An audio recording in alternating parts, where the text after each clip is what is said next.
Hi friends, ఈరోజు బోటి fry ఎలా తయారు చేసుకున్నాం ముందుగా చూసేద్దాం. ముందుగా నేను ఉడకబెట్టేసి బోటి శుభ్రం కడుక్కొని ఉడకబెట్టుకొని పక్కన పెట్టేసుకున్నాను. ఈలోగా మనము అల్లం పేస్టు ఉల్లిపాయలది పక్కన పెట్టుకొని, కొత్తిమీర, ఎర్రగడ్డ, పచ్చిమిరపకాయని కోసి పక్కన పెట్టుకొని, ఒక ప్యాన్ పెట్టుకొని ఆయిల్ వేసేసుకొని, ఆయిల్ ఎట్టినాక ఉల్లిపాయలు వేసేసుకొని బాగా ఫ్రై చేసుకోవాలి. కరివేపాకు ఒకటి వేసినాను, పచ్చిమిర్చి కూడా వేసుకొని బాగా బ్రౌన్ కలర్ వచ్చిందాక వేపుకోవాలి. ఈలోగా మనము పేస్ట్ కొట్టింది వేసేసుకొని, పేస్ట్ పచ్చి వాసన పోయిన వరకు వేసుకొని, కొద్దిగా ఎండి పెట్టిన పుదీనాకు వేసేసుకున్నాం. బాగా పచ్చివాసన పోయినంత వరకు వేపుకొని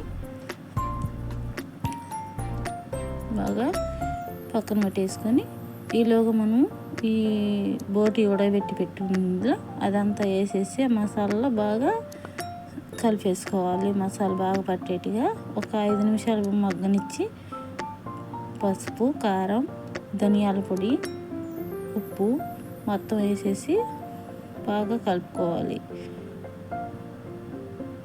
బాగా మసాలా పట్టేట్టుగా, కారం అన్నీ పట్టేట్టుగా కలిపేసుకొని, కొద్దిగా కొత్తిమీర వేసేసుకొని మనము నీళ్ళు లేకుండానే అంతా ఫ్రై చేసుకోవాలి.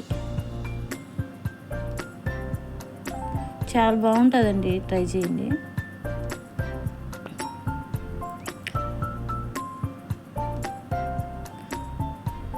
నేను బోటి పులుసు కూడా చేసినాను, కానీ ఆ ప్రాసెస్ సేమ్ అయితే ఇట్నే ఉంటుంది, అందుకని నేను చెప్పలేదు. కొద్దిగా గరం మసాలా వేసేసుకోవాలి. వేసుకున్న తర్వాత ఒక 5 నిమిషాలు ఉండిచ్చి